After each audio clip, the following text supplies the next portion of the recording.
típic client que ve al despatx i et diu: escolta'm, ningú m'ha trucat per l'herència de la meva tieta o l'herència de la meva mare, estic esperant que el notari em digui alguna cosa. No funciona així, no funciona com les pel·lícules americanes, aquí no et trucarà ningú, t'has de buscar la vida tu, has de buscar la informació tu. El sistema és molt senzill, necessites bàsicament el certificat de defunció. A partir del certificat de defunció pots demanar el certificat d'últimes voluntats, i en el certificat d'últimes voluntats, allà hi haurà si ha fet testament o no ha fet testament. Si ha fet testament, doncs vas amb aquell certificat de defunció i certificat d'últimes voluntats i vas a cal notari, on es referencia el certificat d'últimes voluntats, a buscar l'última còpia del testament.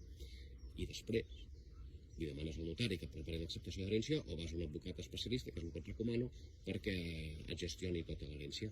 Llavors, si creieu vosaltres que teniu dret a alguna part de l'herència o sou hereus d'algú, no espereu que us truqui ningú, perquè no us trucarà ningú, us heu d'espavilar.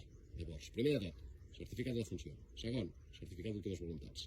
I amb això ja podeu avançar. I si no sabeu ni com aconseguir això, truqueu a l'advocat. Però ja us dic que és molt fàcil. Certificat de defunció al registre civil és gratis, certificat d'últimes voluntats, un cop tens el certificat de defunció, a la pàgina web del Ministeri amb un certificat digital no val ni 5 euros. D'acord? Salut!